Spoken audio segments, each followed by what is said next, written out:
It is said that truth is stranger than fiction, and as we look into our past and the deeper foundation of our legends and planetary heritage, I for one believe it. And in this strange beings presentation, we'll skim over some of the enigmas of our planet in human form, and trust you'll later be with us as we explore strange human abilities and strange creatures in our other reports. Now, separate reports can be had on some of these subjects, since time always limits these explorations. And to gain a foundation on where the present humanoids came from, it should be pointed out that in our present uniform 5-foot species, it's been very recent that we've had these bodies in this particular dimension. Now, there was a time about 14,000 years ago when the legends say the gods walked among us. It says there are many, many more varieties of Homo sapiens than at present. And it's not at all unusual today to see throwbacks to these unique types in various parts all over the world. Some of our ancestors were said to be developed from amphibious creatures that came out of the ocean. Humans are continually being born with short tails and very undeveloped gills, for example. Tiny gill holes are not uncommon in children, and usually aren't even noticed by other persons. Now, this is an example from an old medical text of a man with an extra auricle and gill on the side of his neck here.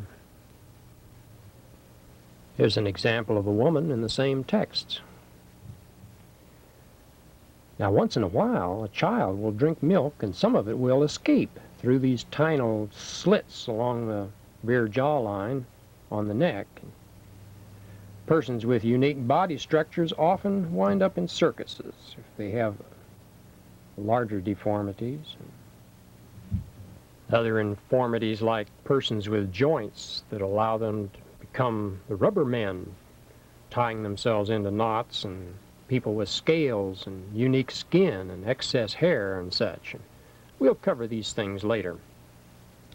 Well, in the last appendix section of the final Lord of the Rings volume by J.R.R. Tolkien, he mentions that the present species of humanoid was the most desirable and adaptable. And the ancient kings and lords of the ancient times, so they converted to this size. And many other smaller and larger species were eventually destroyed. Now, some people that knew Tolkien said that he got some of his manuscripts, the ideas for his books, out of the British Museum. And a lot of actual prehistory is touched on in his works.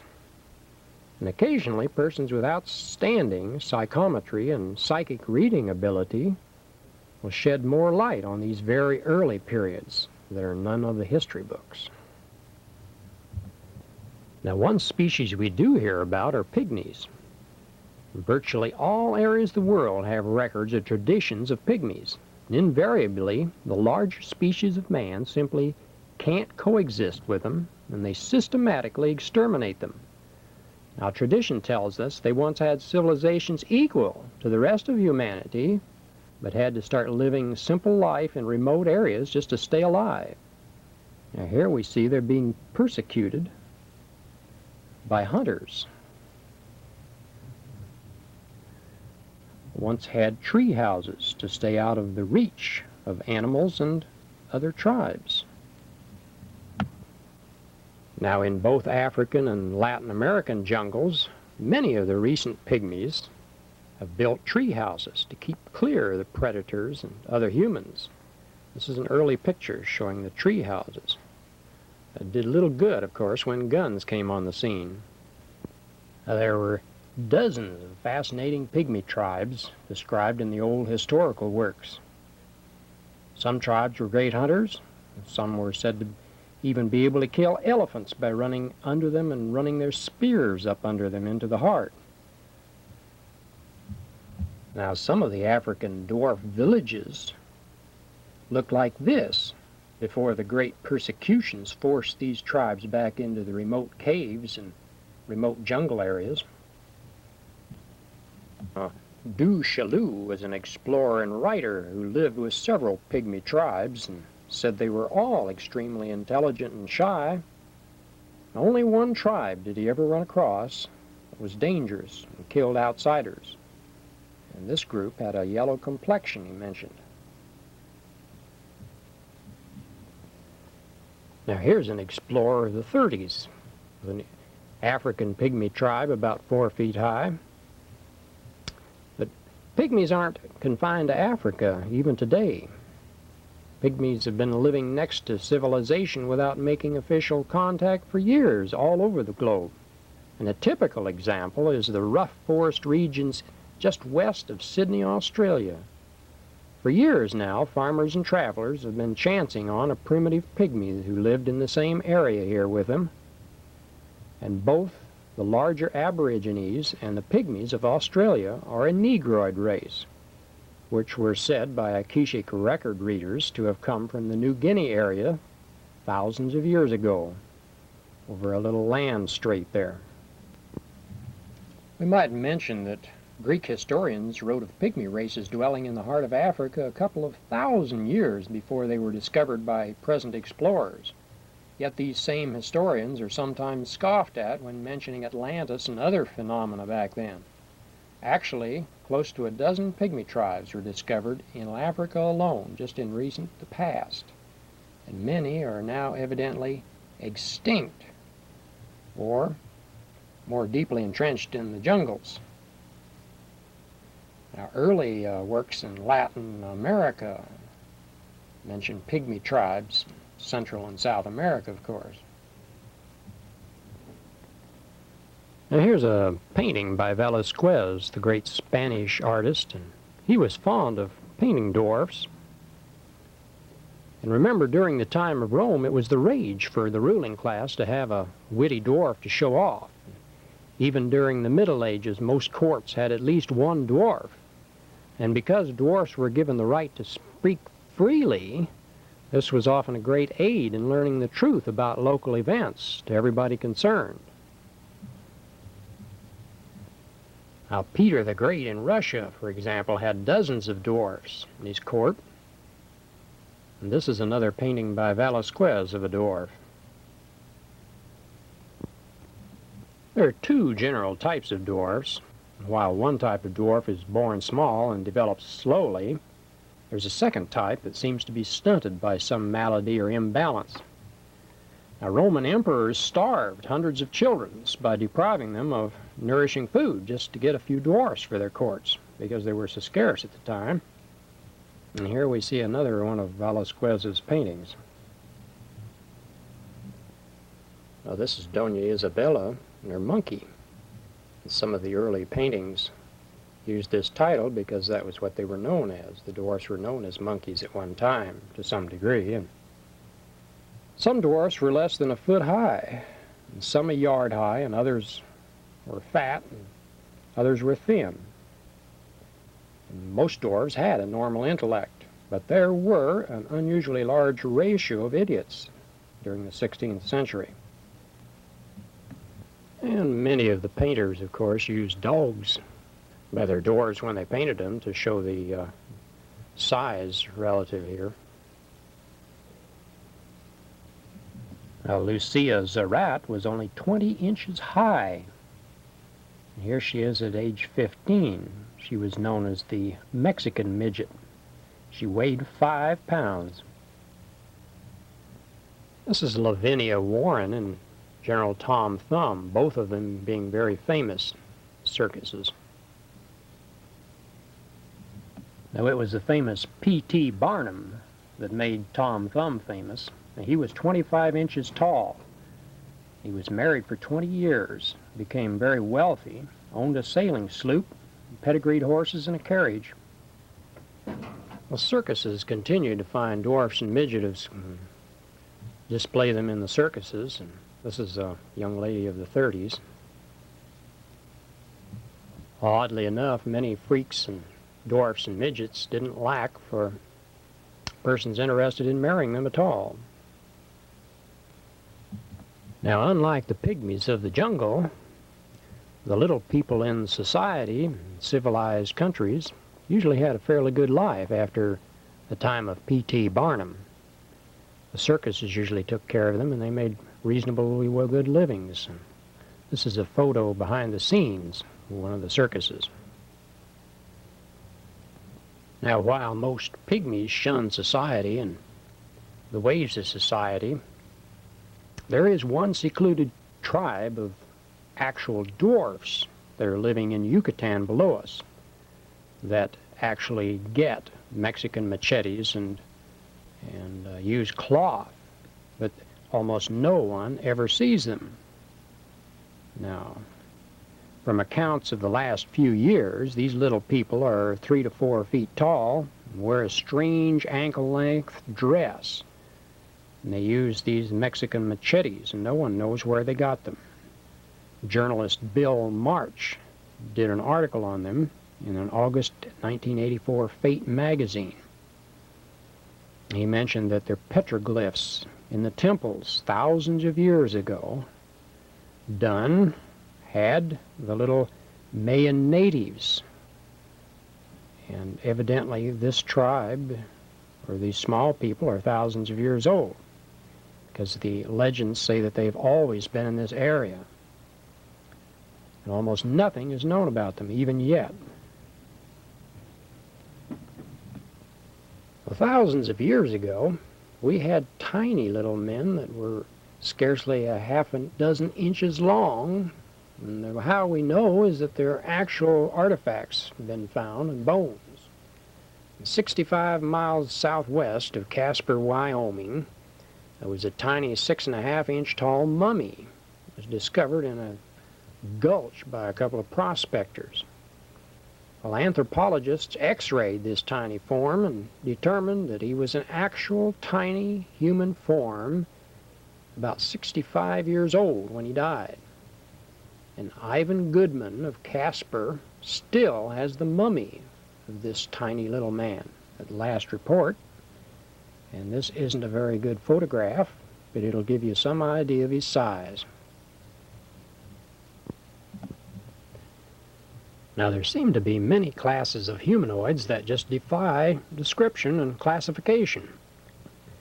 There's some sort of 4-foot monkey men that have been seen in remote mountain valleys in Alaska, for example, or up in the Northwest Territories. There have been a number of miners that have been scared out of their wits, scared out of leaving their areas because of the agitation from these little creatures. They're not of the usual pygmy or dwarf tribes and species. They're more animalistic species. Now, even today, some of these strange little creatures pop up in the news. In 1981, for example, there were a number of persons who saw a strange little green creature that somewhat resembled a giant lizard or baby dinosaur, had a big tail that walked on 2 legs, and was confronted in a sewer drain, according to reports in the Valley News Dispatch of Pennsylvania in 3581. Well, this gray monkey-like creature was what confronted a Canadian when he crawled into a tunnel looking for a lost kitten. He said it hissed at him and told him to leave, and then left. And a Sunday Sun newspaper article of 3/25/79 described this and other bizarre incidents. He said, "I'll never forget it. It hissed at him, 'Go away,' and then it took off. He was shaking with fear," he said. The newsstand tabloids pick up on many of the stranger species on our planet. And in the remote Rhodesian Zambi Valley, there's a tribe with 2 toes, very much like an ostrich's foot. And they live in trees and anteater holes and caves. And several studies have been made on these shy, backward Vanya people. Here are a couple of pictures from Grit. They have over 184 cases of a family in New York State who had the same type of foot. Well, this family were called the crab-toed people. and they were a very backward clan that all stemmed from a woman immigrant who came to the U.S. in the 1800s. And such cases are another throwback to the strange tribes of the ancient past. Another example of the same family.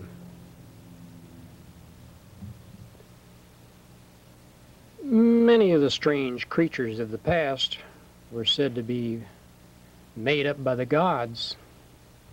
In some of the ancient Sanskrit and sacred texts, it said that the early gods turned themselves into various creatures when they arrived here.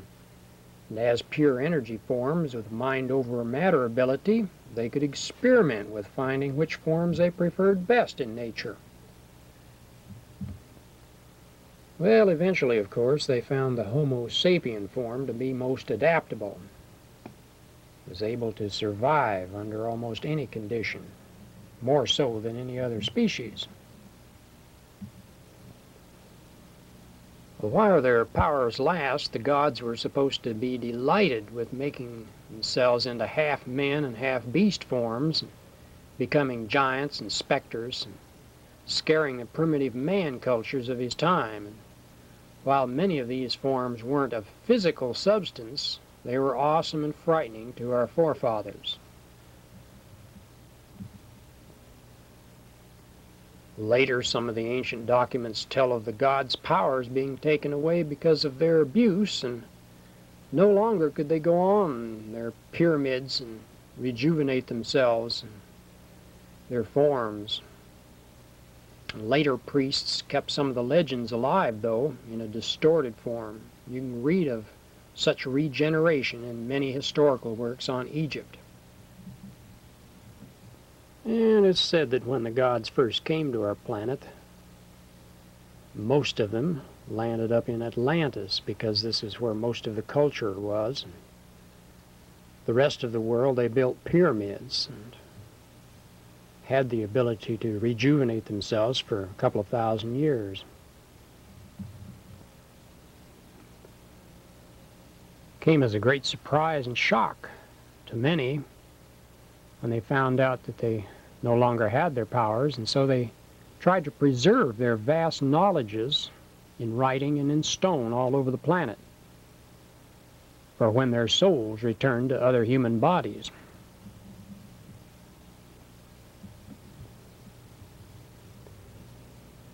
And these and other prehistorical accounts, of course, you can find in some of the old Sanskrit records and certain old Hermetic records that found in such works as The Secret Teachings of All Ages by Manly Hall. And many of the ancients associated the gods with giants, and it might be good to remember that the giants also covered the world at the same time that the pygmies were here. And Magellan named an area in South America Patagonia because the giants that inhabited the region had huge patas, or sandals. Several other late Spaniards confirmed Magellan's giants. Turner, the naturalist, saw 12-foot natives along the Brazilian coast. Many other confirmations are available in the records of this era.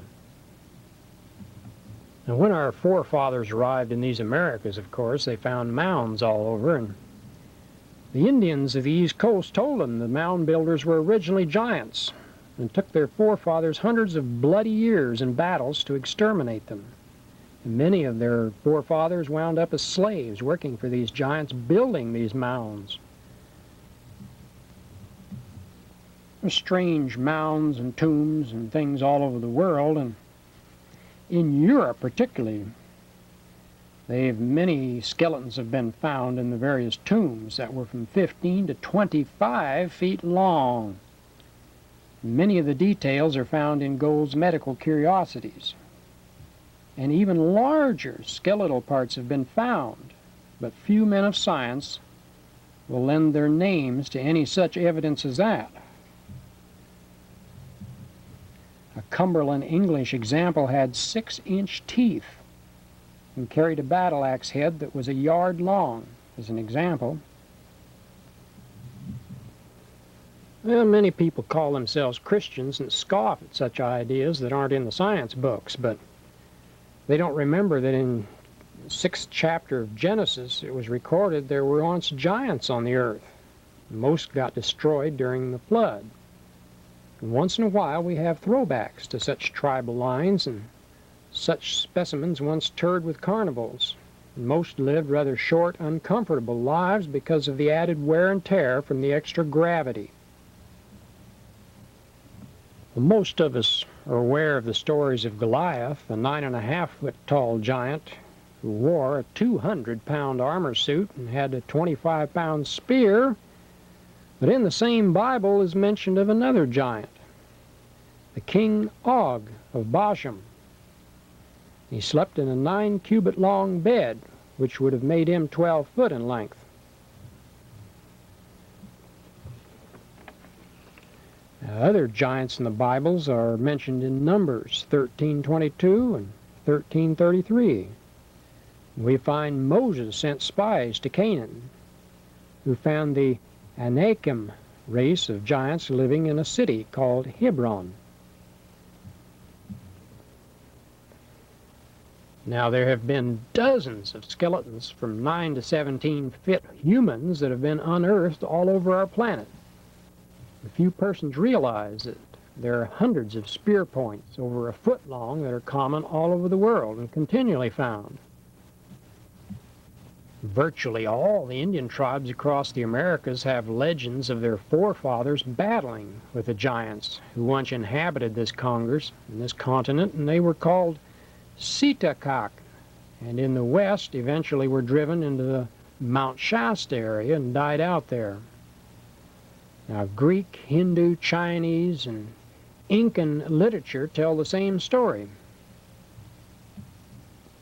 We tend to ignore the Indian legends and pick up on the European legends, guys of fairy stories and such about the giants. And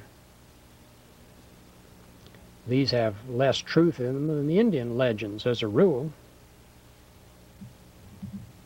As an example of one of the skeletons found, there was a discovery in Lovelock, Nevada, by professional archaeologists of UCLA. When they presented with the evidence of these 8- and 9-foot bones, they dismissed them, ignored them. And what you see before you here is an 1895 9-foot vault find here with a woman and her child in it. It was from Yosemite Park, and the Awanichi Indians there had long maintained that there was a giant in the area, and this was proof. And scientists in Los Angeles authenticated this find, but today the remains are conveniently scrapped or forgotten. And this is from an actual photograph of that period. Another sarcophagus that was found in Salt Lake City area had the remains of a 12-foot specimen in it. It was in a March 14th issue of the 1891 Desert Weekly in Salt Lake. And on the East Coast, many discoveries were made, similar remains. Various mounds west of Chatfield, Minnesota, yielded 6 skeletons that were huge. This was according to the St. Paul Pioneer Press, number 5, volume 8. And then there were many legends of the Sinbad and such, as you can see here. Many persons have to have better evidence, and here are photographs. Jack Earl was a famous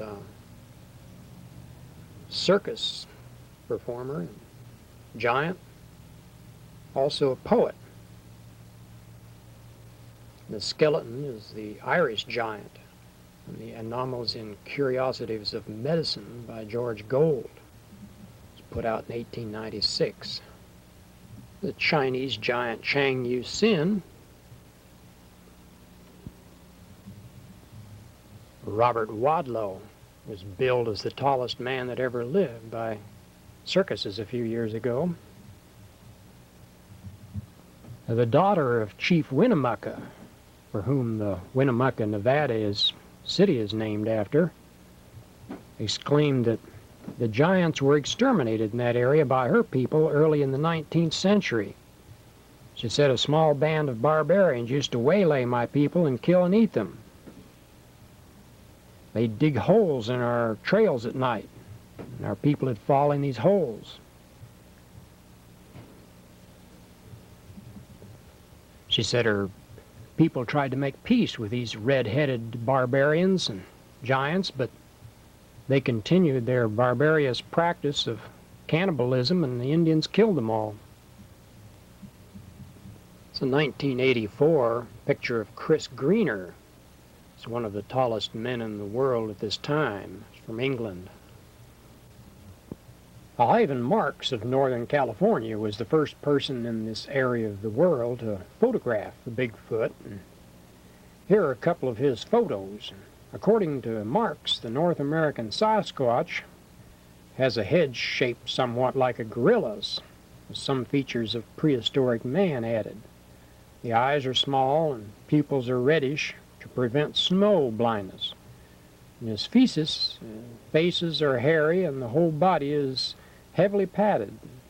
Hairy is protection against the cold. While Ivan Marks' first photograph here was of a very young Yeti, here's a full-grown Bigfoot, Sasquatch.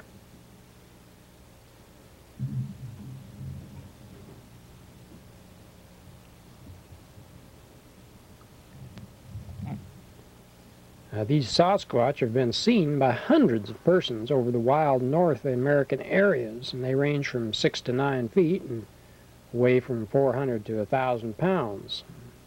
The Indians formerly spoke of the Sasquatch more freely, but today they seldom speak about them because they're ridiculed on the subject in most cases. And in 1884, a Canadian Pacific train crew captured a smaller Bigfoot, and this was confirmed in a Delius resident of that area in 1959.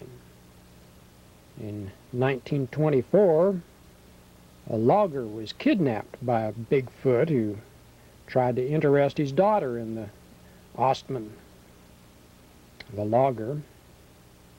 There are dozens of other strange first-person accounts. These are easy to find in various records and reports. This is probably the most famous of all of the Bigfoot photos.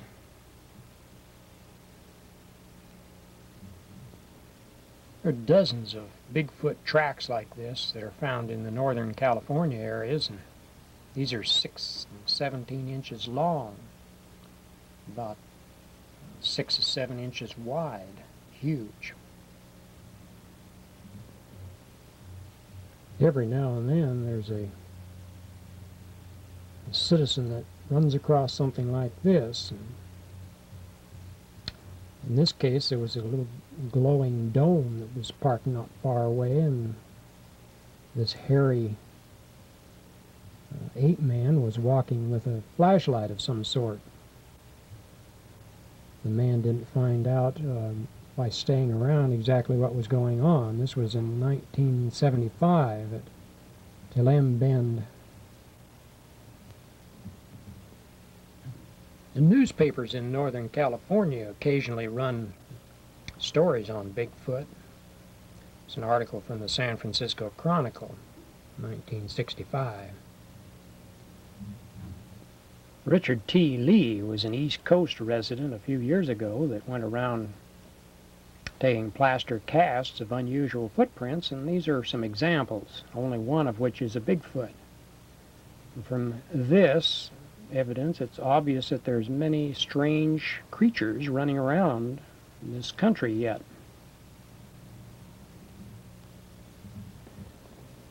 And many of the conservative scientists, of course, say that the Yeti tracks are bare, and what people see in the Himalayas and such are the red bear. But these are the tracks in front of you, and there's quite a difference, and most people that see the tracks are aware of the difference. And the abominable snowman, of course, is very similar to the Yeti. They've existed with us for thousands of years from all the accounts that we get. The New Scientist magazine of 1959 told of a number of old anatomical and zoological books from Asia that were illustrated with what we call the abominable snowman species. And a number of persons have described the species from first-person sightings. They usually say they have reddish hair and long arms, and they reach almost to the knees, and are much different from the red bears that also reside in the Himalayas.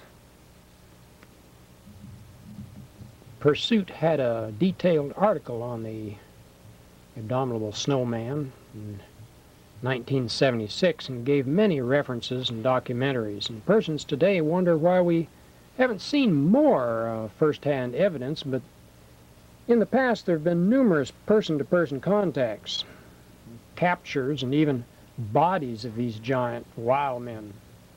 All over the globe, the native tribes that live closer to nature have run across this species, and for the most part they seem to be timid and harmless. Well, some of these smaller species of big feet and giants and such are not so timid or hairy. As we just mentioned before, the Indians carried on quite a battle with their ancestors here before the advent of the white man, and many of these strange little humanoids turn up now and then. There are smaller, furry man-like creatures that have been seen in several areas of the world, and in 1937 discovery, a couple of African hunters tell of seeing such men and getting confirmation from local tribes. Monkeys they were not.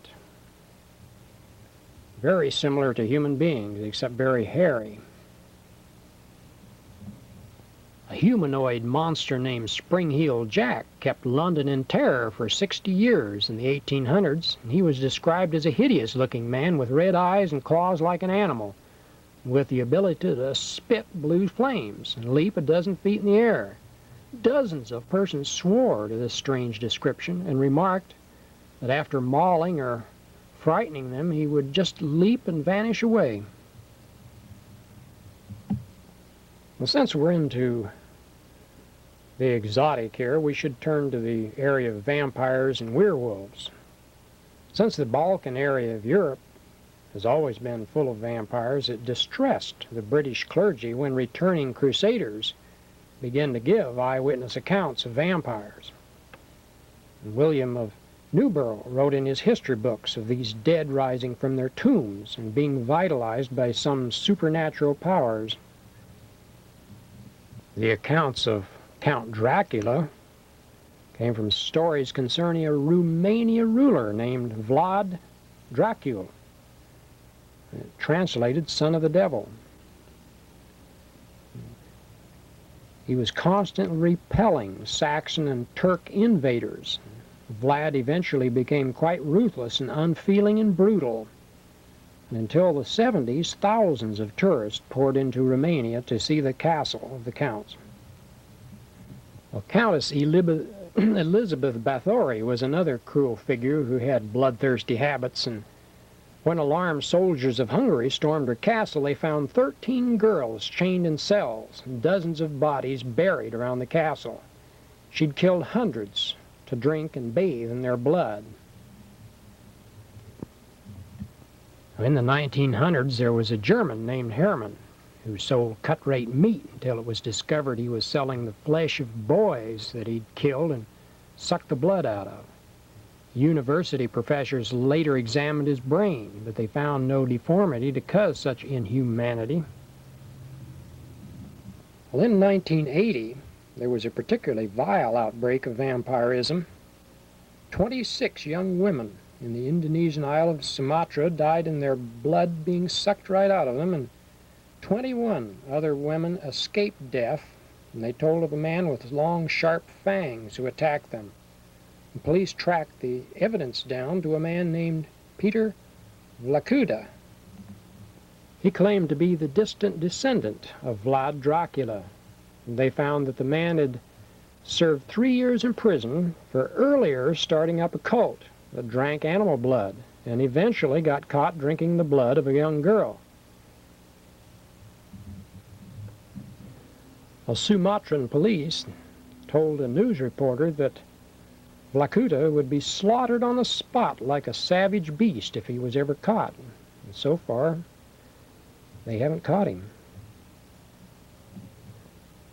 Well, vampires seem to be related to persons who in life were particularly vile or died by suicide. A Vienna newspaper for June 10, 1909, goes into great length about a local castle burned by peasants who learned their vampire problems came from this source. And in the Americas, there have been dozens of persons who've admitted they can't help trying to suck other person's blood. Stephen Copland is a well-known vampire hunter who's tracked down a number of East Coast incidents. Now, many other incidents are reported by psychic researchers and psychologists who deal with distraught persons, and various groups. An interesting case from Mexico involved a European family that discovered their older maid was slowly draining their younger daughter's blood, and this was in 1958. Well, what causes vampirism? Well, there are different cases of vampirism show different motivations and causes, and there are certain poisons that induce a cataleptic state, and it's such poisons that are used by witch doctors in turning people into zombies. We'll discuss this a little bit later here. The human blood contains a high concentration of kinetic or soft particle electron energy, and persons whose negative lifestyle and thoughts keep their bodies depleted of this energy are often attracted to other persons with a greater charge. Just being around young persons is often enough to psychically leech off and steal some of this energy. And drinking the blood brings on even better results.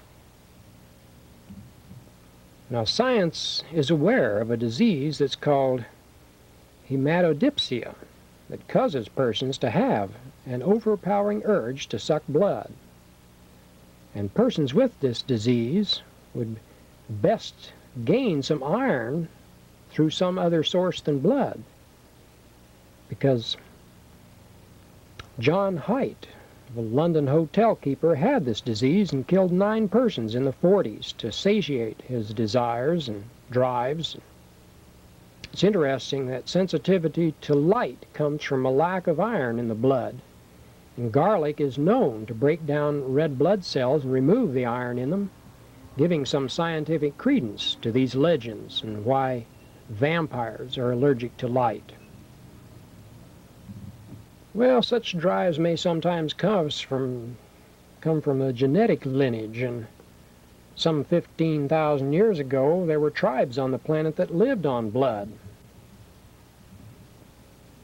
They bled off some of their domestic animals every day instead of slaughtering them. And even today, the Nasai tribes of Africa follow this tradition. Bats, of course, are bloodsuckers and have been used in the illustrations of vampires for goodness knows how long. The foundation knowledge as to what vampires are all about, though, has probably been hidden for thousands of years. We may never know.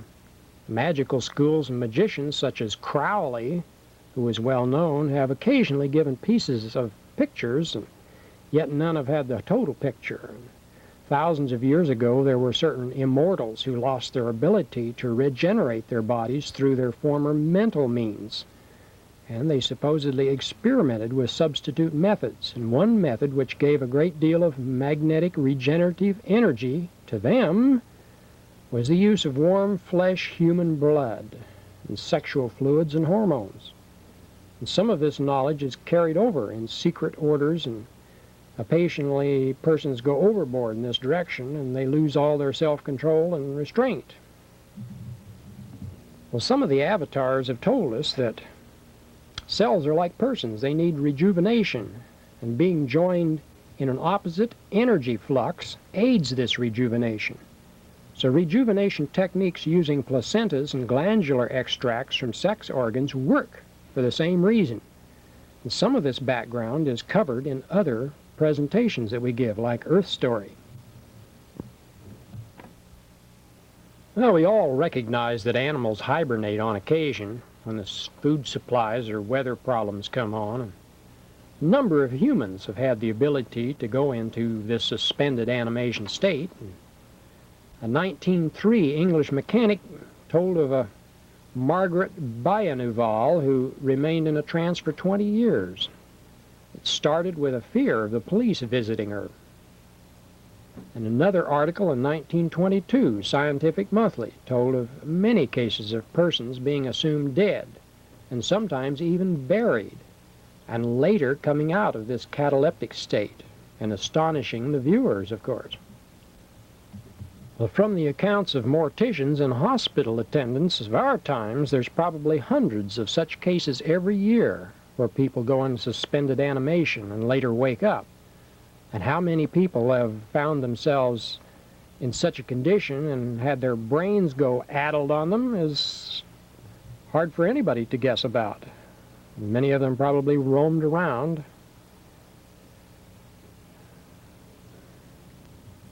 Upsetting a lot of the population in times past. And in some parts of South America and the Caribbean islands, there are voodoo rituals that date back hundreds of years. And voodoo is a mixture of West African religious beliefs and ceremonial magic of earlier Europe and maybe a little touch of Catholic. As the dancers and music put participants in a hypnotic state, they can perform unique dancing. They talk sometimes in spirit language. Well, once hypnotized, it often happens that astral spirits take over their bodies and they can't even remember what they did when they return to normal.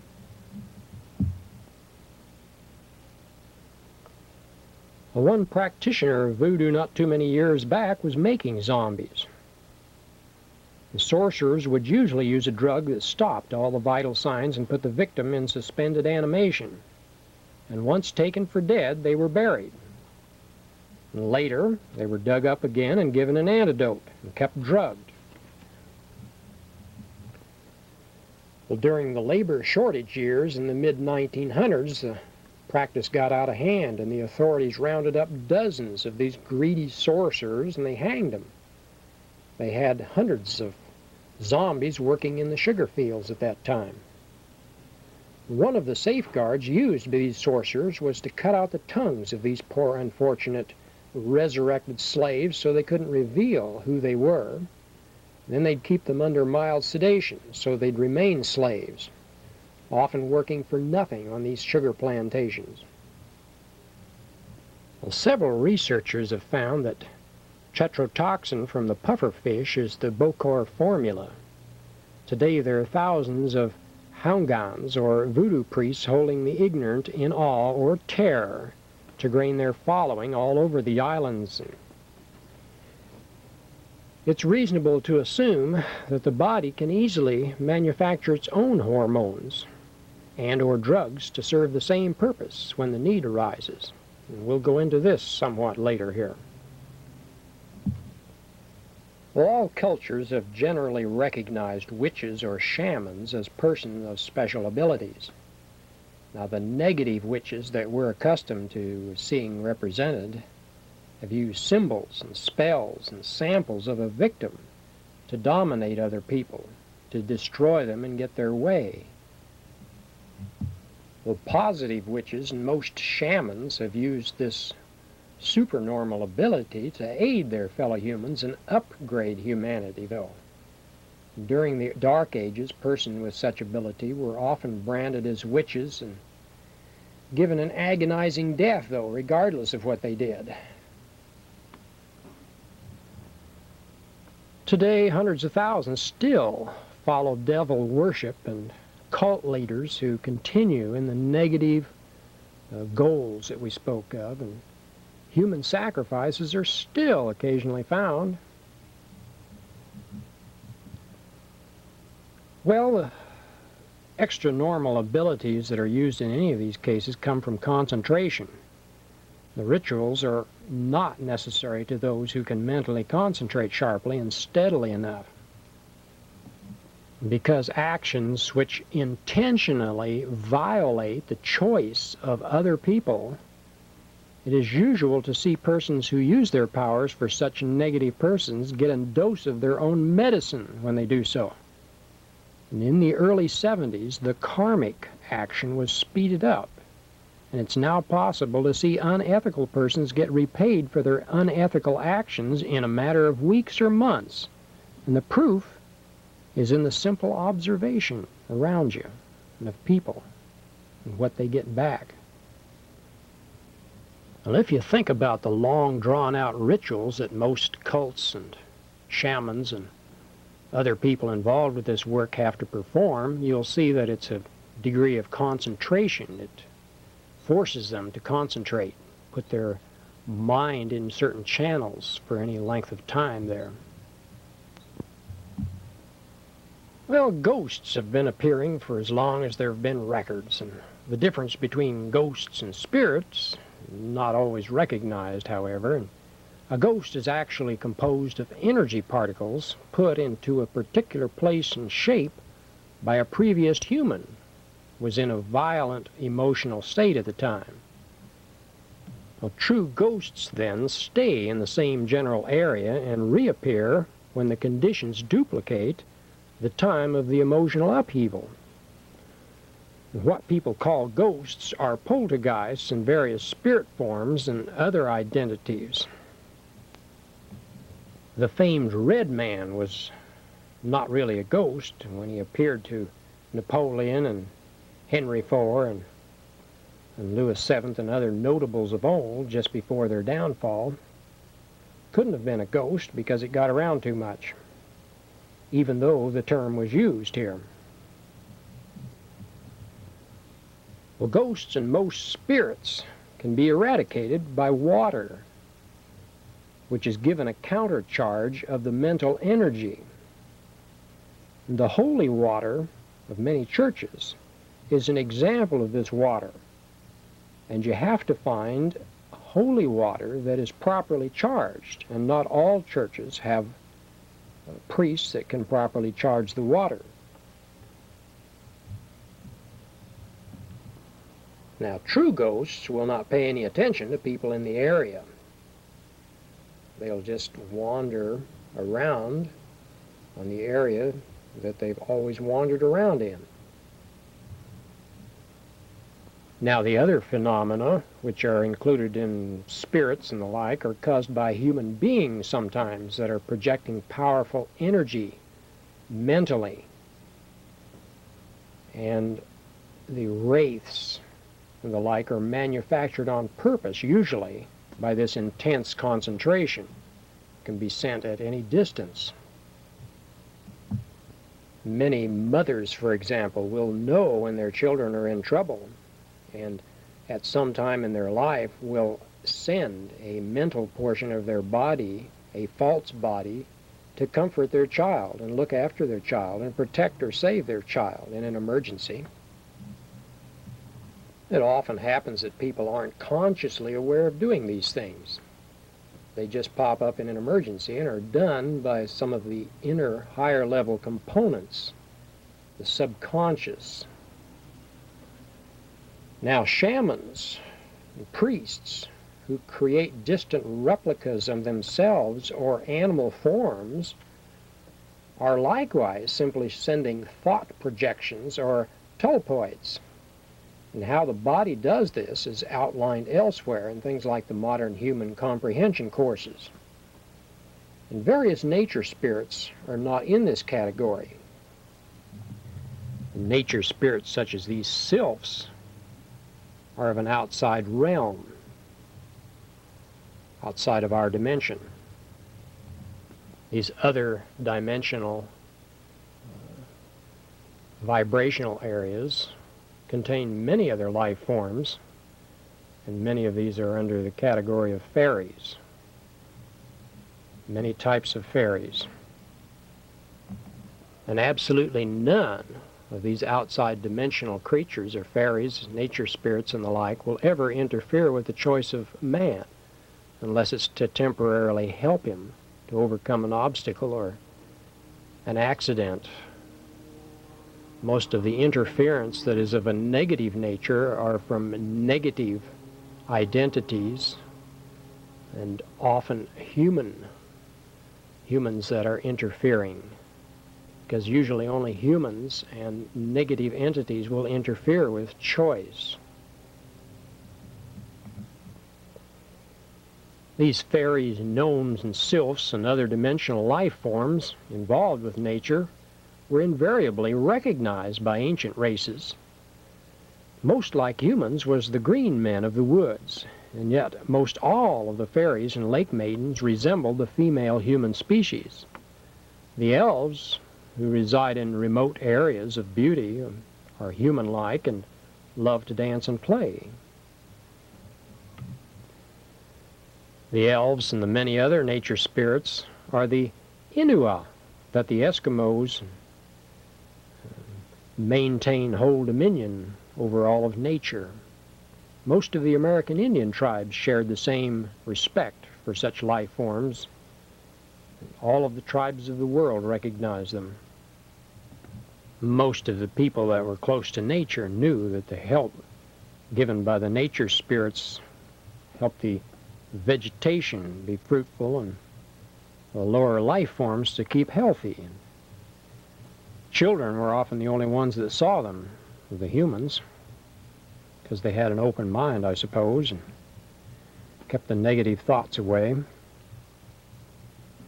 Well, many persons with the ability to perceive these slightly higher vibratory rates occasionally see these nature spirits and hidden people, even though they're adults. I've had a number of friends over the years that could see the different nature spirits, and while the woodland nature spirits are a little thicker in the eastern United States and the jungles and such of the rest of the world, there are usually life forms of this type all over, even in the deserts. And the hobbits, so to speak, or the little desert dwellers, are kind of sparse out in the Mojave Desert here, but they do exist in small tribes, and many people in these areas see them. Many different types and shapes and sizes of nature spirits, and these are supposedly goblins from the Norway area, but they're misrepresented to a great degree for these children's storybooks and such.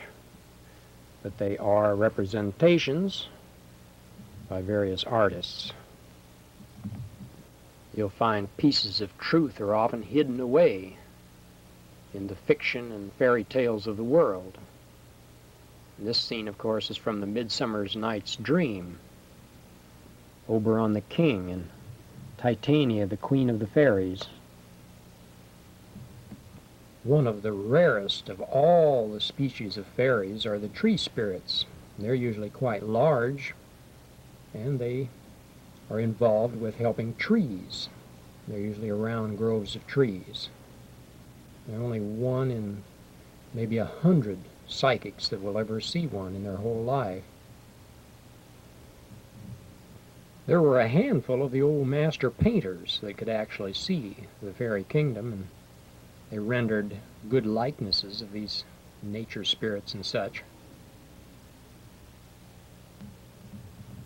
Well, while we're covering the subject of other realms, we might look into the phantom people that mysteriously appear and disappear regularly all over our globe. And there are thousands of persons that yearly vanish, and only a small percentage are ever found or show up again. And how many of these switch into other time frames is a good question. Many persons start trips in boats and planes and are never heard of again. An area noted for this, of course, is the Bermuda Triangle. As an example, there were 5 torpedo bombers left their Florida base in 1945 and radioed that everything seemed strange while they flew over the Bermuda Triangle. No more was ever heard from them again. In 1963, a couple of stratotanker jets disappeared under similar circumstances. There are dozens of ships that have disappeared in the same area over the years. Now, in the Bermuda Triangle, under the ocean's depths, there are many strange monuments, walls, and pyramids. And the pyramid you see here is the largest pyramid in the world. And it was located in the 80s.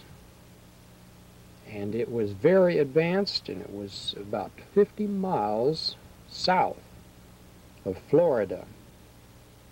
A well-made pyramid that had been unknown up to this time. And many feel that in this area there are time-warping crystals which evidently switch objects in this dimension to other dimensions. And this is a tale that we cover elsewhere. Now, in the case of persons disappearing in other parts of the country, in other areas, it's sometimes possible for such persons to bilocate or be bilocated through mental means. The human being, for example, is simply a mass of atoms or circles of energy. And when the binding energy holding us together is altered, the holes can grow larger or smaller and slip into the dimension that corresponds with a particular vibratory patterns or rate that's desired. Now, how this is done requires a knowledge of how the higher human components function. Now, while we're on the subject of going into other dimensions, we should mention spontaneous human combustion, whereby the person goes into the other dimension through death, burning up. Scientific America and the English Mechanic magazines detail cases as far back as the mid-1800s. Now, one drunk, for example, started to eat a lighted candle, and before he could continue, started internally burning up around the head. And in a short time, he was just a pile of dust. And another drunk was seen to be covered with a silver-colored flame. So a witness grabbed him and somehow stopped the fire, simply through his touch, disturbing the vibrational rate some way. The man had no pain at all during the burning, but he later died in agony when the deeply burned flesh was exposed for a few days. Now, the Boston Journal of Chemistry noted that there were some 50 cases spontaneous human combustion between 1725 and 1847. And this is a 1763 classic on the subject that was put out in book form. The majority of victims were hard drinkers, and were around open flames when they started to be consumed in this early period. A later treatise in the 1870s also indicated that victims were older drinkers, most often women, and often left with unburned clothing in a heap near the ashes of their body. Water seemed to increase the combustion. Now, various scientific journals up to the present have confirmed the phenomena, but offered very little explanation. This is a picture of a young victim of spontaneous human combustion shortly before he died. And this is his mother a short time later. All they found was a few ashes on the floor. This is a British teenager, 19 years old, Paul Castile. He was walking down the street in England and suddenly burst into flame. And instead of having no pain, he was in acute pain. And suddenly, for no reason at all, he stopped burning. While he was burning, he said his mind was racing, and it was like being plunged in the heart of a furnace. He could almost hear his brains bubbling, he said. He was writhing and moaning and curling up in a ball. He thought he was dying. There's no smoke, no flames. It took him a great deal of time to recover from the burns, but he did recover. These are pictures from a national tabloid magazine, 1985. October 1981 Science Digest, there was an article on human fireballs, and in the drawing below we have what is left of a Dr. Bentley. And though the heat was burned up most of Bentley's body at about 3,000 degrees, it was estimated, the rubber tips on his walker didn't even melt. Now, Charles Fort was a strange phenomena gatherer of a few years back, and he mentioned several cases of spontaneous human combustion in his book, The Book of the Damned. There's a similar phenomena that's recorded throughout history, and that is where the weapons of soldiers turn into flame. What actually occurs during such events? Well, it's a short circuit between two major energies of the body components.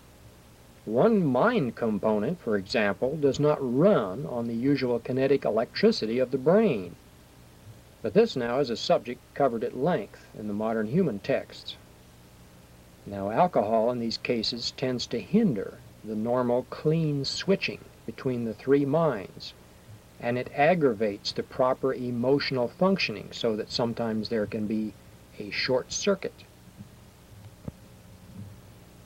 The subject of mermaids has long been categorized in the field of fantasy and wishful thinking, I suppose, but let's take a deeper look. Mermaids, or sirens, were once thought to lure sailors into the sea so that they could drown them. Many, many beautiful paintings depicted as much. Mermaids are mentioned in many of the classical tales. The Arabian Nights, for instance, span about 3,000 years of history. And in this particular story, Abdul the fisherman pulled in the mermaid, and he was aware that she was one of the jinn of Solomon, and so he fled. He was deathly afraid of her. Well, many sightings all over the world of mermaids, and many saw a mermaid off the Scottish shores in 1909, 1809. In earlier times, there were many mermaid species all over the globe, according to historians. The English saw them regularly off their coast, and dugong and manatee have no doubt been mistaken for mermaids, as the experts explain, but numerous close-quarter accounts have them resembling humans, much too closely to dismiss as some fish theories.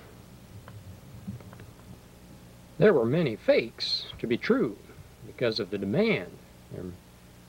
Fake mermaids were being made up all over the years in Europe by 19th century fishermen and European taxidermists.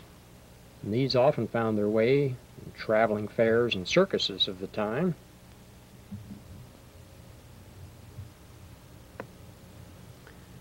Well, this is what a good imagination can do on behalf of a good artist. There are many fairy tales that have been woven around the mermaid legends, of course.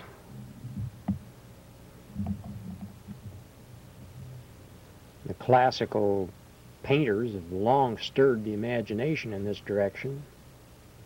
Beautiful examples such as this.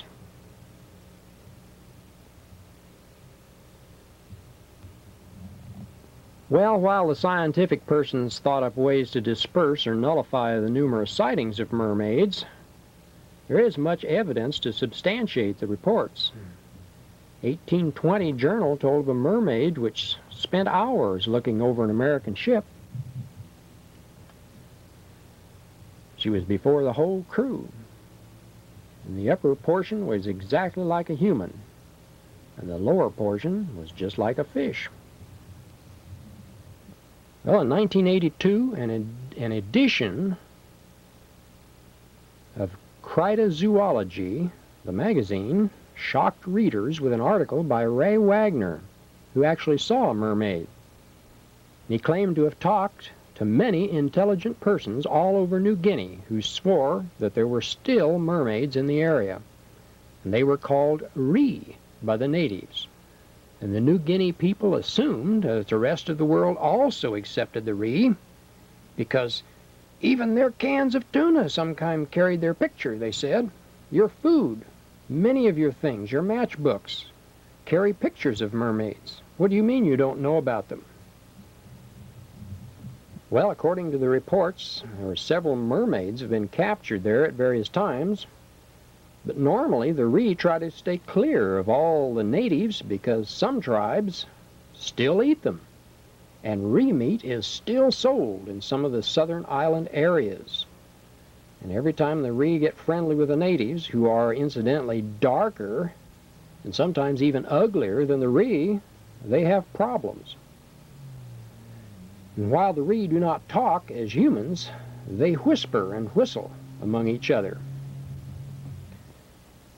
Well, Wagner said the only facial feature different from humans was a little strangeness in the mouth area.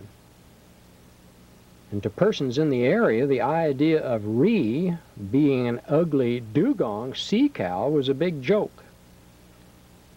And later, zoologists returned to the area after the controversial article and confirmed Wagner's first story. Well, there probably isn't anything more unlikely than a mermaid, or maybe it would be a cyclops. The one-eyed cyclops are well known in legends, but few persons take them seriously. And actually, ancient tradition points to them as a possible reality, and several cycloptic skulls with a single eye socket and a double set of teeth have been found and dug up over the years. Well, according to tradition, the cycloptic species was created by a group of alien lords or gods of the ancient world. They needed a fierce overseer species to keep the animal man species in line, and they genetically created this lineage. Well, the origin of the Cyclops are said to be the legendary Isle of Shambhala, which was somewhere in what is now the Gobi Desert. And it was here that the Cyclops were created and bred and were sent to various colonies. Throwbacks occasionally occur, and a famous example was a Miss Clement of France, who was well known in the late 1700s for her single eye. Well, there are many legends about strange mermaids and strange people and strange events, and probably a good many of our fairy tales have some basis in fact. And a good example is Cinderella. It's said to be a true story that's distorted somewhat. The original Cinderella was named Rhodopis. She was in Egypt, and while bathing one day, a large bird swooped down and picked up one of her fur slippers. Well, when the bird dropped it in the lap of an Egyptian king, he was fascinated, and he set out to find the owner of the cute little slipper. And after many difficulties, he did find her, and he married her and built the third pyramid of Gaza in her honor. And translators later mistook the fur for glass, since the words were very similar.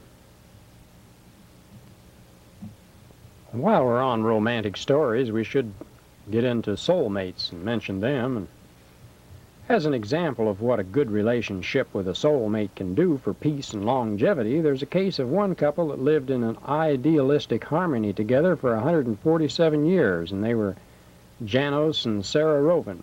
They were Hungarians who were so attached they both died the same day.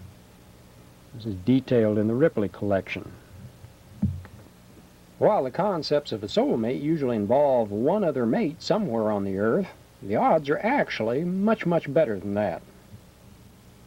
The average person has several dozen soulmates available at any one time, because each person has a number of mind components that split up into male and female polarities when they come into this physical realm.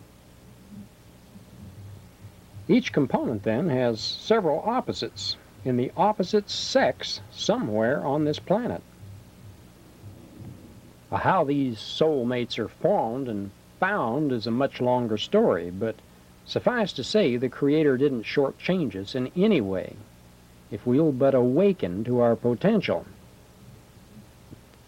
Well, continuing into the field of mental concentration should take up phenomenal super strength, because this usually does not come from muscles alone.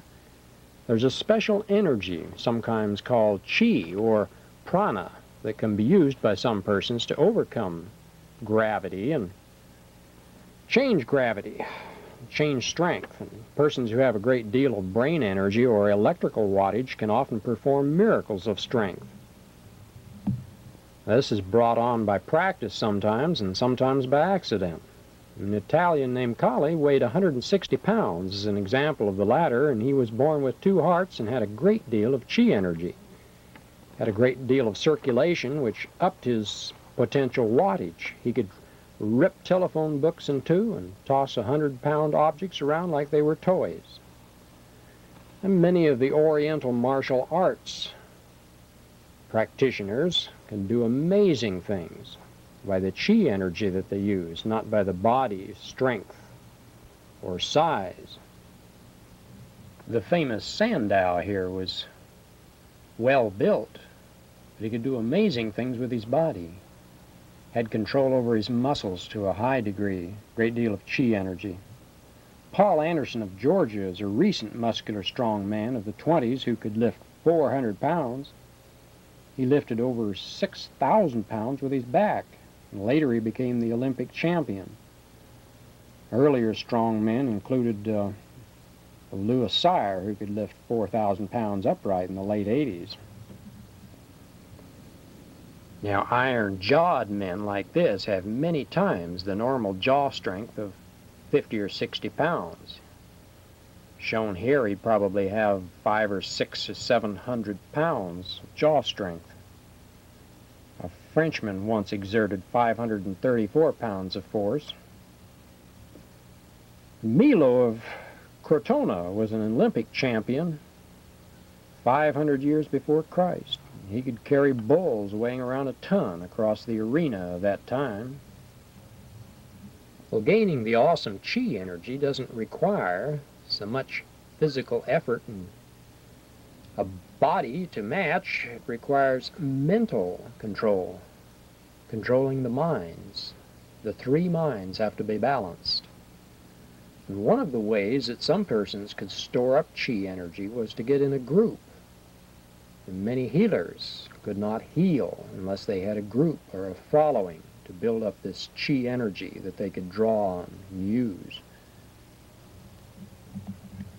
Well, walking on fire was another feat that required a lot of ki energy or chi energy. It was originally performed by various primitive cultures and eventually made its way to more modern cultures to accompany the cult and religious practices.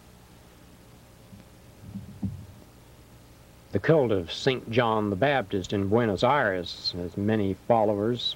Walk over glowing coals as a test of faith, and dozens of members regularly cross the 1800-degree coals without a burn or a blister. Ripley once thought that the Fiji firewalkers that were so famous did not contend with that much heat due to the porous rock, which did disperse the heat as well as ordinary rocks. But researchers, when they went over, found that these rocks were hitting almost 800 degrees. Present-day Fiji firewalkers had to be absolutely authentic throughout this testing. And the firewalkers practiced today in Fiji and Sri Lanka and the Balkans and even some parts of the United States. And advertisements for training of firewalkers are sometimes seen in the West Coast, New Age journals and periodicals. In August 1982, Science Digest told of numerous Christian fundamentalist firewalkers in 6 southern states. Many fire handlers would use kerosene torches to prove their faith and immunity, and even with a self-induced trance, however, most couldn't contact the fire over about 15 seconds in most cases. There is a limit. Well, overcoming the pain of fire or self-mutilation is about the same. It requires a great deal of mental control. And thousands of persons have been able to overcome pain through mental means or have felt no pain for one reason or another at some time. And some persons have pointed out that animals and humans have different pain thresholds. And what is pain for one may not be pain and true for another. A friend of mine had no internal pains. When internal problems developed after her internal sensing was reasonably normal, externally, she had a problem time internally, though. She could feel what was contacted on the outside, but not on the inside. She almost died when this lack of pain allowed an internal infection to persist and spread. Well, many persons have been able to cut off the mind component responsible for sending the pain messages. And some of the Eastern mystics and cult followers who invite self-torture are a typical example. Some persons have even been able to operate on themselves, and the Countess Rosa Branicka of Poland once removed a cancer from her own breast in 1843, and she lived some 20 years longer. Now, animals are able to block off pain. One can see a mutilated or deathly ill dog wag their tail when they're given the slightest affection to redirect their thinking. You can see this for yourself. Well, Indian fakirs have frequently cut off the pain signals when they've laid on their bed of nails or wounded themselves, and Zani Azar lay on a bed of nails for 25 hours in 1969 to gain a record. By using hot irons and pins and hooks, the Brahmins of India can mentally stop the pain and heal the wounds at the same time. Well, tortured Christians and army malingerers and shot-up soldiers and yogis lacerating themselves, they all have occasionally been able to shut off the pain involved. It's all a mind development and control method. The eyes have long shed light on the origin of man or beast, and the legends about the eye being this determining the soul is very true. Determines the person. Dozens of persons have been discovered with very unusual eyes, and very unusual people, of course. Some eyes are phosphorescent and shine in the dark. Some people can see in the dark. Some glow red, and others of a different hue, and in some cases where these persons can see in the dark and have a different orange hue, there's throwbacks to early species that were better adapted to seeing in the dark and such. And in other cases, these persons carry a strong soul or entity fragments from a source distant from this planet. And there are many, many persons with green eyes on this planet, for example, that have origins or one component out of several that may be from an alien source at one time or another.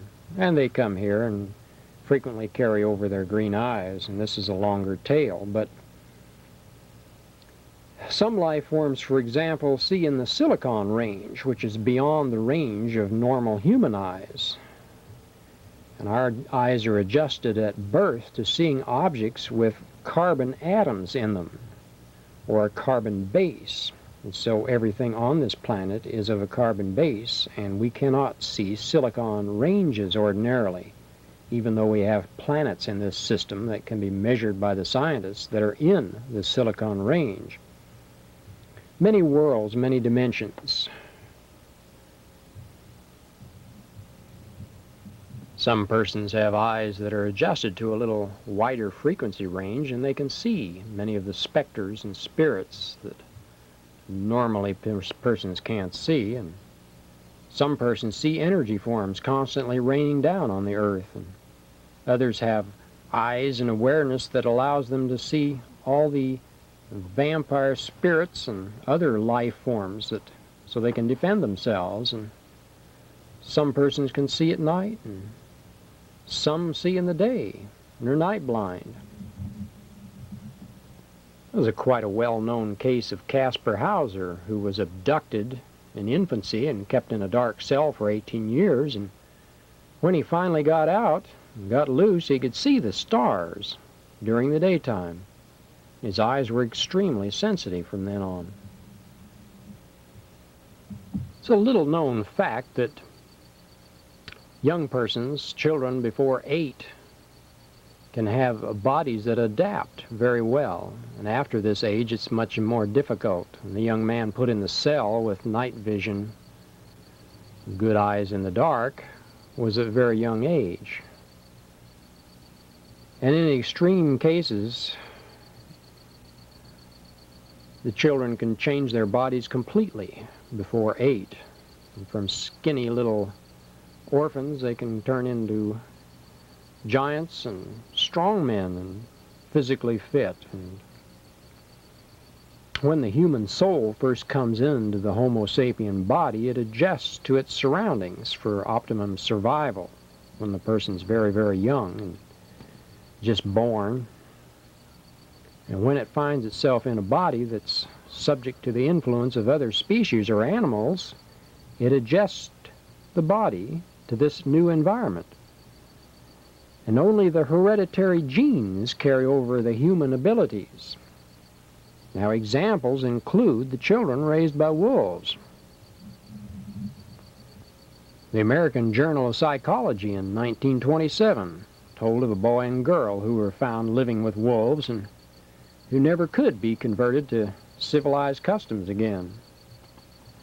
An early zoologist magazine mentioned 5 cases of wolf children noted by an English colonel. And a 1924 Chambers Journal told of many more cases. Now, current newsstand tabloids still occasionally headline a wolf boy find. Only a handful of incidents, though, have ever been authenticated about monkeys and other primates bringing up human children. And again, it's the soul, when it first comes in, that adjusts the body to its surroundings. Now, we touched on soulmates previously, but there's another phenomena that's very similar.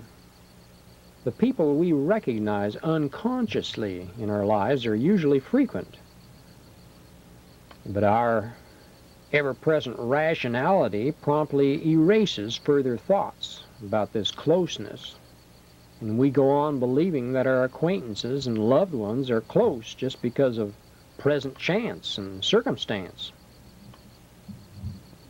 Well, in truth, many of the persons in our lives have components of some mental and material energies that have been linked up with our components in previous lives and bodies. Many notable persons brought such previous relations to the attention of others down through the ages. And Rossetti, the great painter, was an example. We're looking at some of Rossetti's models here. He once met a model that he immediately felt very close to and quickly married. She died soon after, and he wandered around in deep grief until he chanced upon a painting done 400 years before that was almost identical to his former wife's. While searching further, he found a picture of the former painter and was amazed to see a form almost identical to his. Going over letters, he found that he'd mentioned to her that they'd been together previously under almost identical circumstances, and he knew they would be together again. And this, then, is a painting of Rossetti's great love, Elizabeth. And in other reports, we can cover this subject more thoroughly. Well, this is a former photo of Wiley Brooks. He's a breatharian. And the truth is that much of the energy of the body comes from the air and water intake and not the food. Breatharians need no food at all. I repeatedly point out to persons who take offense at this concept the fact that a pound of fuel will never keep a stove at 98 degrees more than a few minutes, let alone the many hours would it keep us humans as food. And the big problem in getting our energy strictly on air and water is that there's a limit to how much we can convert. Simply can't drink enough water. It takes years to learn to breathe in large amounts of air unless there's a certain amount of exertion. Now, unfortunately for most, the exertion frequently burns up about as much energy as the body's taking in. And no doubt about it, though, deep breathing from the solar plexus can bring about a great deal of extra energy and superior abilities to we humans. Now, there are some writers that advocate slowly changing over to a diet of fruits for a few years and then eventually switching over to pure air or become a breatharianism. But for the average person brought up on meat and cokes, this could be very dangerous. Very few persons could taper off slowly enough. Very few persons have ever had enough brain wattage potential. A little meat or animal substitutes like milk or eggs are essential to the average person's diet. They contain complex amino acids which keep the brain synapse points working at an optimum level so that you can survive in this low energy negative society. Without these additions, more persons become difficult to compete in the priority-based systems here. It's common to hear a pure vegetarian lament about the heavy negative vibes of civilization. They can't be around congested areas or persons. They don't have enough energy to set up a defense shield to protect themselves against most of these common vibrations. They can't think and compete as well. Now, Wiley was an exception, and he could pump the heaviest iron. He had a great talent for bringing in a lot of air through his lungs and having energy. But very few persons can perform like Wiley Brooks under the same conditions. Now, doing heavy physical exercise in society today is one thing, and sitting around like a yogi in India is another. You might take a look at India. For thousands of years, they've remained at a stagnation level under their dietary limitations. Thousands of years ago, the rulers noted that they didn't have enough land to graze cattle, so they made it a religious law that you couldn't eat animals. And they sat back in their castles and opulent living style and ate the meat themselves. But anyway, to find out if you have the brain wattage required to get into breatharianism, you'll be required to listen to your body. And if you get truly hungry, for example, you'll know that your body requires food. It takes a while to break in, a couple of years. This sounds like maybe silly, perhaps, but very few persons today listen to their body and their brain feedback. They listen to the minds which constantly bring in memory pattern. One mind in particular constantly feeds in sensation, craving patterns to the brain. It loves the sensations of chocolate and ice cream and all the yummy junk foods. And it'll hit the memory patterns for such foods at the slightest frustration or opportunity. And anytime you get such patterns, you can quickly determine the source. Ask yourself or your body whether you're truly hungry or not. You'll get a true stomach hunger or you won't. And when you start listening to your body, you can get to the point that you know what kind of food you truly need. Well, this is a photo of Fräulein Neumann, who was a German woman that was a breatharian for 30 years. She never had any food or drink. And she was a stigmatist. In other words, she bore the marks and wounds of the Passion of Christ on her hands. And during her life, she saw throngs of curious persons flock to her on the Good Fridays out of the year when she bore these marks. Many persons were around her for days and weeks. Proved that she took no food. Alfred B. Glazier, the author of the Modern Human courses that we'll keep speaking about, was a person that visited her and spent time with her in Germany when he was there during the war. Now, Fräulein Neumann could not do hard physical labor on her diet of nothing, of air. And she aged. There are other breatharians that kept their youthful period and their looks. And in 1936, there was a woman called Bali Devi in India. And she was 68 at the time of her interview and press release. And she had not eaten for 56 years. And she reportedly looked like a child. Well, in the same general area of thought, people have long searched for the fountain of youth, and potions and lotions to make them young again.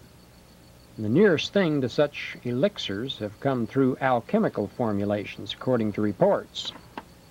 Yet there was a case that occurred in South Africa that still encourages persons to seek a more natural formula. It seems the chief of the Swazi nation, named Umbandine, was given a simple formula that had been handed down by his father before him. Well, this smooth white paste and herbs was given to the chief's wives every 10 years to keep them young. And when a couple of the whites stumbled upon and questioned the chief's actions, he simply proved it to them by rejuvenating a 40-year-old white woman acquaintance named Miriam Venter. Seeing 18 years suddenly disappear off her age, the men were about to round up the ingredients from the chief when he was killed before they could get the entire formulation. And oddly enough, remember, this formula only worked on females.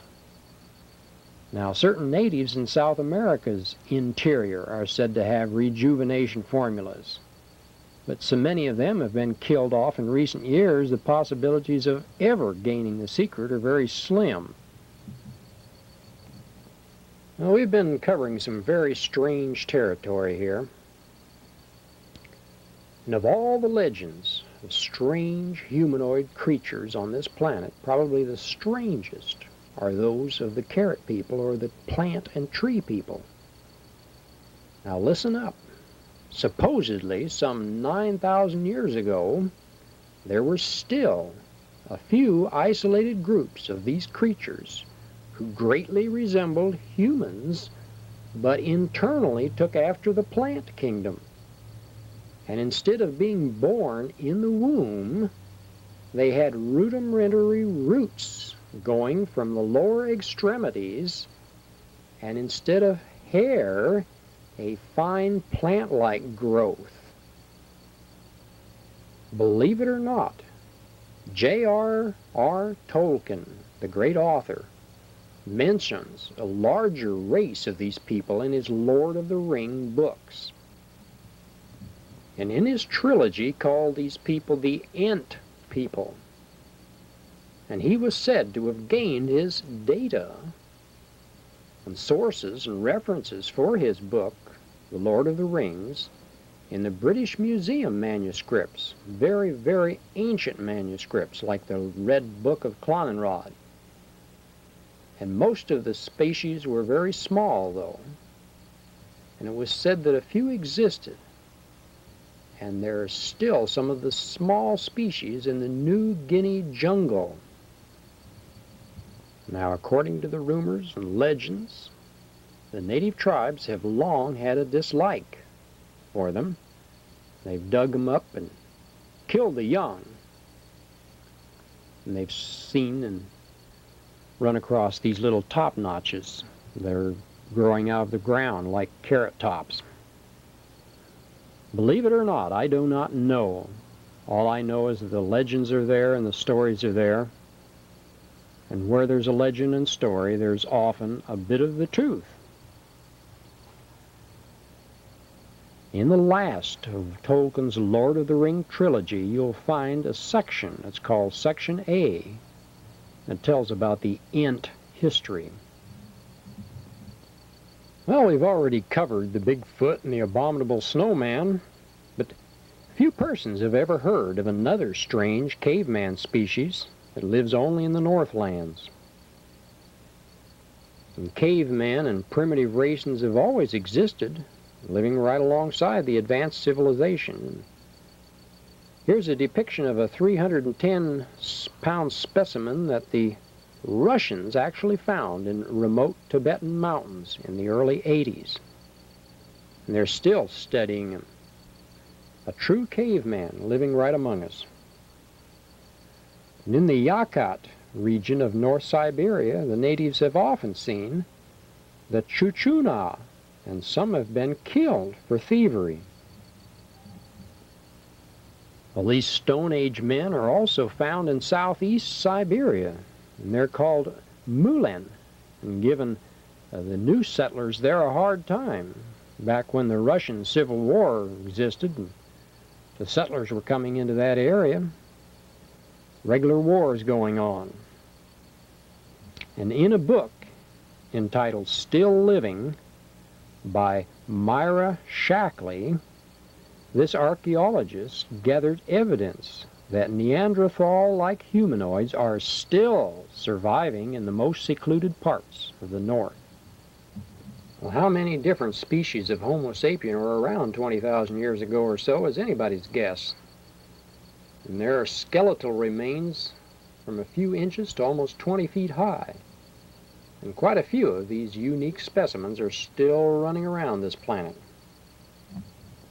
And in the past, there were occasional stories about how these wild men would come out of the hills and just wreak havoc to civilized people and their games. And true or not, we'll never know.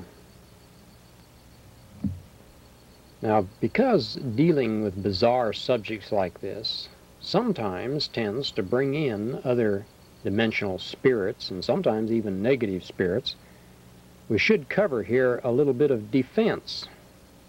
Seldom recognized that a human can send out the energies through the eyes and so-called chakras, and sometimes even you're attacked by negative people. So let's discuss how you can overcome this and defend yourself. Because of the potential danger of this chi energy that's sent out by the eyes, it's well to understand how to protect you. And for a person who builds resentment and starts concentrating thoughts of hate towards you, with any real concentration, these things can hurt you. They can drain you, drain your energy, and influence you. And you deal with it by putting up walls and blocks, because the Creator did not put you in peril and surround you without means of protection. Now, any of these outside dangers or attacks, like a mental attack, are easily detectable.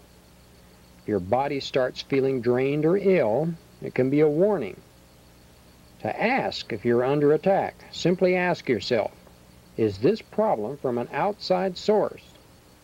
And if so, who is responsible? Well, your higher level component will act on this request, and you can often get a mental picture or a feeling about the problem.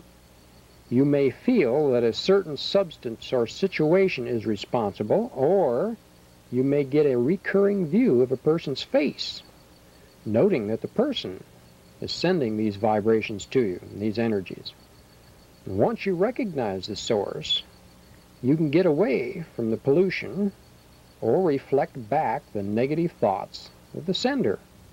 Simply visualize a mirror or a reflective envelope around yourself, sending back this negative thoughts. Just the thought of this is sufficient. If you must use a ritual, or in the name of Jesus, or whatever, fine. But it's a thought, strong thought that does the job. Now, water and quartz crystals have the ability to store this human thought energy. And for this reason, many shamans and knowledgeable spiritual teachers use these in their protective actions. Well, Catholic priests, for example, are taught to send strong, positive, and protective thoughts to water used in exorcism and such. And this ability was supposedly handed down from the advice of Jesus Christ and is contained in ancient manuscripts in the Vatican collection. And negative spirits and persons are repelled by this positive water. You go down to the Catholic Church and you can get some, and you can sprinkle some in an area where negative spirits are, and they will leave if it's charged up correctly. Sprinkle some on your front door, and you may be very surprised at the people that just won't enter your home, as strange as that may sound. And if you doubt this, try it out, and you'll prove it to yourself. Anytime you're around sickness and negative thoughts and energies, you can neutralize the contamination simply by washing your hands in running sink or tap water and such. This will run off the negative vibrations. If you run across somebody that's taken over by another dimensional spirit, you can ask them to leave. Note whether they are of reflection or domination and challenge them, and find out if they are of free or of the domination. And if you find out they're of domination and they must answer you, you can ask them to leave, order them to leave, in the name of Jesus Christ or whomever, because they know on the other dimension which side they are on. And if you, on this side, are keeping yourself in the free choice system by running the golden rule in your life, not being a negative person, then you have the right to send these people and the spirits in them and order the spirits out of them and aid them if you get their permission for this aid. Again, everything boils down to choice. All of these subjects we go into more deeply in other presentations. What you can remember is that you are free to defend yourself under any circumstances. There is nothing that can hold you back. No other dimensional creature or power or force that can stop your choice as long as you're following free law and granting choice to others. Now, if you're playing in the domination game and like to dominate people, then often you can get sucked in and you have no defense. Depends on which road you're running on. While we're into the concepts of distorted actions and the results, we should cover the fact that mankind broke loose of the self-contained instinct knowledge 10,000 years ago. It was an egg knowledge. Everything was in the egg. It was a self-contained perfect knowledge. And within this instinct knowledge, man was in paradise. He was in Eden.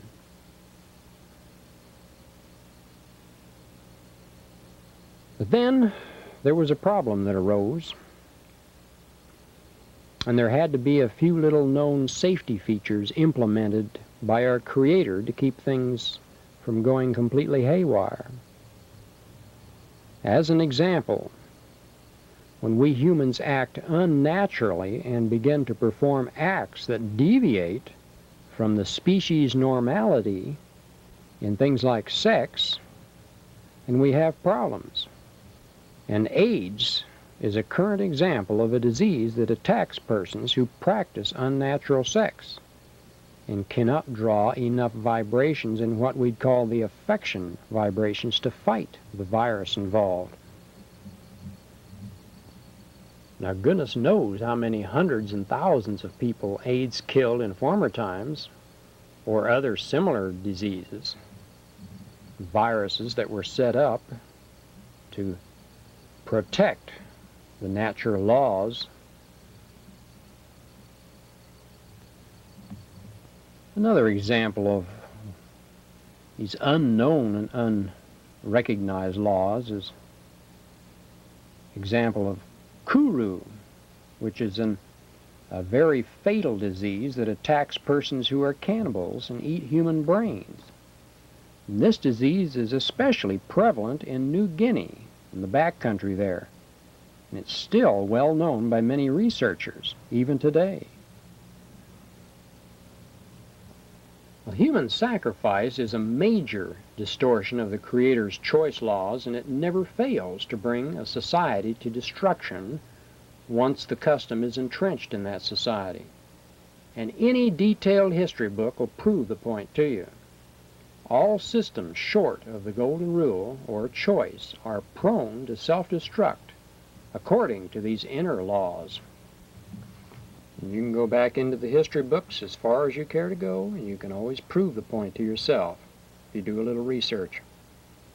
You cannot violate free choice law and keep a civilization or keep yourself contented and happy. This strange-looking object is an actual virus. It's a herpes virus, and it lives on healthy cells. Like most germs and viruses, it's more or less of a scavenger, and it has to live on other healthy cells. And the best eradication, or method of eradication, is to use a wavelength. And the wavelength is from the Creator, and it's called by some love and others affection. It eliminates these viruses. Many tests have been made. Healers, persons with affection, can use their fingers and place them on organisms such as this, and it kills them. And this, dear ones, is how healers work. They use the energy of the Creator.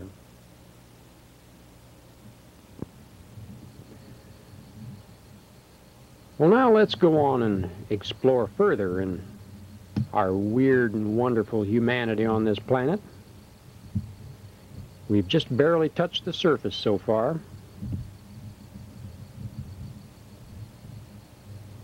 Many surprises yet to come.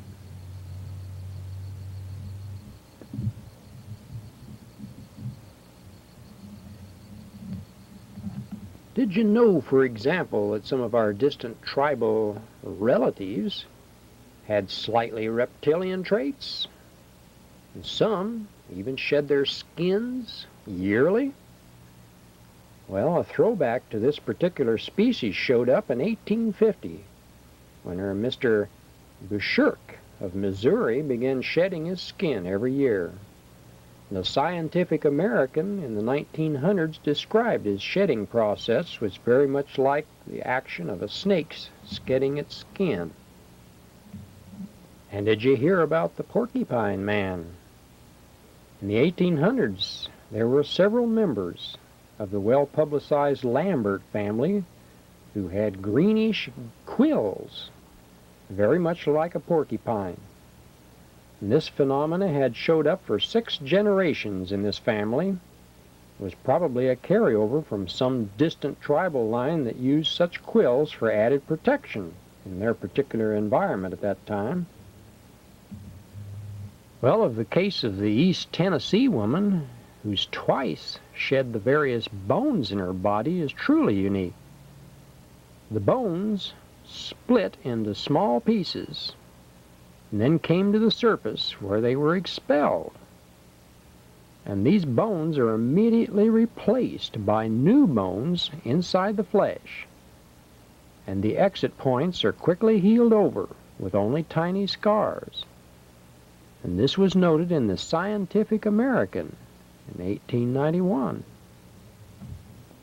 We've mentioned persons with luminous eyes, and there are persons, though, with luminous body parts that have popped up from time to time and have been written up into the scientific journals. In 1935, a Scientific American described Anna Monaro, who would occasionally have an area around her heart light up for a short time. And in an earlier Scientific American issue, they had a case of a woman whose toe remained luminous for 3/4 of an hour, no matter what she did to quench it or stop it. Might add here that the eyes are extremely powerful and send out photon energy, soft particle electron energy, that's able to take non-material atoms at a distance and rearrange them into material atoms. This is what Jesus was doing when he was turning the water into wine. And we do have information on this in other segments. Well, these girls are pinheads, and they work at the circus. And pinheads have smaller than normal brain capacities, and they normally aren't too intelligent. There are exceptions, of course. They usually do all right at the circus, make livings at least. And here are 3 pinheads and 2 dwarfs, early entertainers from the circus in the 30s.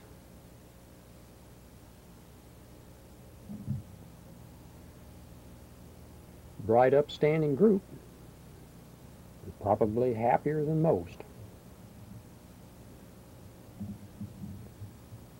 There are numerous cases on records where both men and women nursed babies not their own when the need rose. Once the cells of the body communicate the need, they can quickly change to mammary tissue and produce milk.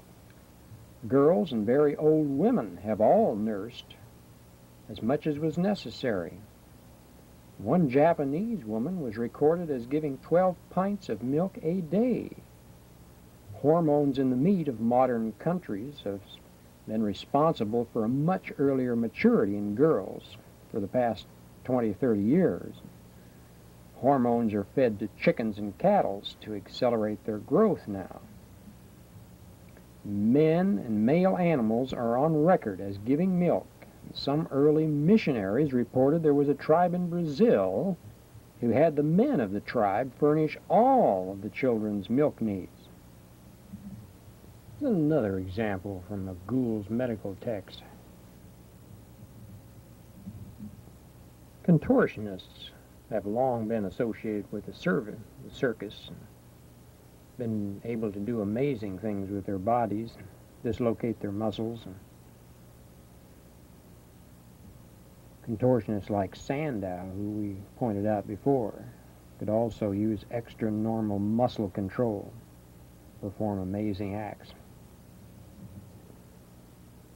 Well, Chang and Eng were first seen by a captain at Bangkok in 1824, and they were rowing a boat. After a brief European tour, they came to the United States and eventually did well enough to marry. Unfortunately, the wives couldn't get along well at all and fought like wildcats most of the time. So they couldn't all live under the same roof, and they took turns living in each other's homes. And close to the end of their lives, Chang started to drink pretty heavily, and for the first time there was a little friction even between these two, these Siamese twins. And fortunately, they didn't try to separate them from each other earlier, because later they found such an operation would have been impossible. It was a metabolism disorder that kept Benny here and his diseased brother Billy in the Guinness Book of Records. And this is Benny's brother Billy, a couple of years before he passed away. Well, Bill and his brother ran about 800 pounds, and fat people like them gain weight regardless of their diet. And some persons have had success by having a good portion of their guts removed so that the food they eat will not be as efficiently absorbed. Most circus fat women have ranged from 400 to 700 pounds, but cases of 1,000 pounds are in the old medical volumes. This girl was called La Monstrea. She was done by the great painter Carino, because she was not only dwarf, but feeble-minded and grotesquely fat. All of this tended to fascinate people of a few centuries ago. In fact, people were fascinated up to a few years ago by fat people. Fortunately or unfortunately, the trend is changing, and people are no longer interested as a whole. And quite a number of fat people have reached their huge size simply because they ate too much. They had an unnatural craving for sensation. Because actually, fat cells remain at the same count in the body. They just increase in size. And thus it's possible to reduce, expand size by proper mental control. Either one. All you have to do is convince your body that that cell grows bigger or smaller. But this is a longer tail. Well, this 496-pound New Yorker just couldn't discipline his appetite, and this is the result. The gentlemen are standing in his pants here. Should cover the subject in a way, and some persons chase after various sensations in life and spend their lives seeking pleasure through perverted appetites, and few of these persons live long, since the body can only hold up under so much abuse. And gluttons are typical. Milo of Greece, who we mentioned before, was known to have eaten a whole 150-pound heifer in a day. And Ediso Needles of Detroit regularly ate 15 chickens, 60 pork chops at a single meal. Like drug addicts and alcoholics, most persons who have no self-control at all are in deep trouble. And both here and in the physical, and in the non-physical astral planes after they die. Now, the lower astral levels are filled with unhappy souls who are getting their consuming passions erased from their systems the hard way. Now, because an alcoholic's mental projections are distorted, the alcoholic's astral body will be distorted. They'll often be around other unfortunates that exist in a joyless, distorted limbo of lost souls until they've become satiated enough to strive for clarity and for some self-control. There's a strange old book called Esoteric that touches on the subject, and many psychics and astral travelers have seen these disgusting negative and lower astral levels that are reserved for persons with no self-control. Esoteric, a very old book, very unusual illustrations. Here's another work by Hieronymus Bosch.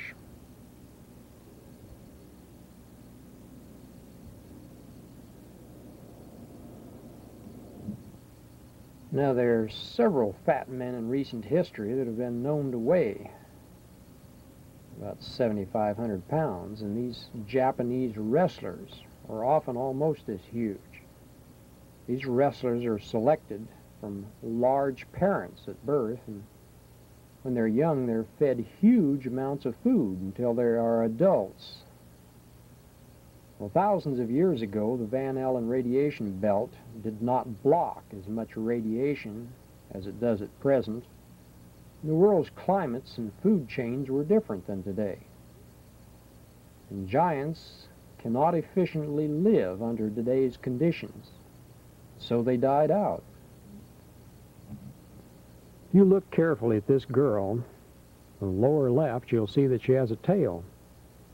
Velvet Magazine of Hollywood discovered this girl, who felt that her tail was a definite asset and did not want it removed. And although we seldom hear of it, dozens and perhaps hundreds of persons have been born with tails. And every year, they're born with tails that are snipped off at birth. And this is what a typical infant's tail looks like before it's chopped off now by the doctors in the hospitals. You can ask nurses about this. Now, many tribes of the past had tails, and examples include the Niams of Central Africa, and a tribe in Paraguay, who all had tails which went up to 10 inches in length. And in Gould's Medical Curiosities, there are many examples of both primitive races and modern Europeans with various types of tails. Now, there are many things besides tails that are moved. This tiny boy that was born in 1985 had 3 arms, and this extra arm will be surgically removed eventually when he's a little older. The mother was a 21-year-old Kanana Stefan of Tanzania, Africa. And she was afraid to take this little boy out of the hospital because the local natives wanted to kill the child, considered it a devil for this extra appendage. Well, Mrs. Silver here has a white husband and a black gardener. And after this little event, she lost both her husband and her gardener. July 25th, 1985. Well, one of the most infamous of all freaks was the Elephant Man. There was even a movie made of the Elephant Man in the early 80s. He was born in London. His name was Merrick. And his mother was frightened and shocked by an elephant shortly before his birth, which was supposedly attributed to his problem. Had a proboscis-like projection of his nose and lips, peculiar deformity of the forehead. He was stopped from exhibiting by the police in several cases, and he's plundered of his savings and had a terrible time.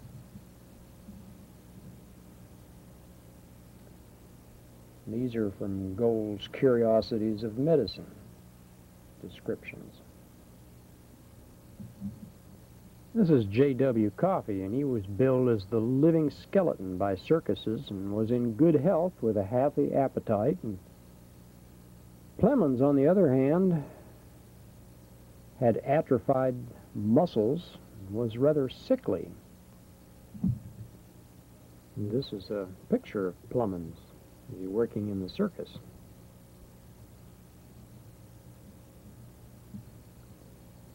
Many of these thin humans had less than 3 inches between their chest and their spine.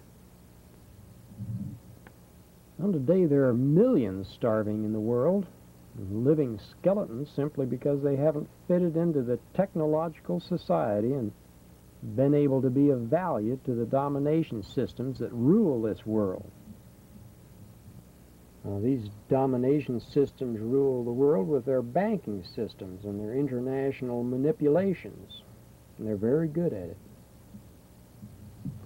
Well, just when things like this start to get you down, and you wonder if humanity is doomed, and if things aren't going to the dogs, then there's something usually comes along and picks you up. You just see that humanity has hope for it after all. What helped to bring a little help to the starvation in Africa was the Live Aid. It's a group of musicians that got together and put a show on. It was a billion-plus audience through TV. They raised $40 million. It was a huge success. They played for 16 hours. Musicians from all over the world came. It's things like this that sometimes make you glad you're a human, part of the human race. Well, moving on through the bizarre, multiple-headed humans are very rare.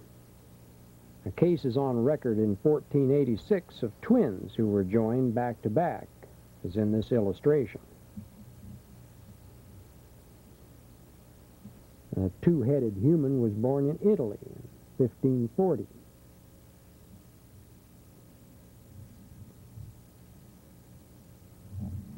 In 1889, these Orisa sisters were born in India and eventually wound up in Europe on public exhibition. And just to make sure that you don't fall asleep, this is the type of baby that hospitals now dispose of before publicity comes along. It's a half fish, half human from 1929. So, dear heart, we're coming to the end of this little report, and there's a little secret that I'd like to tell you about. The secret is that you're living in a potential paradise.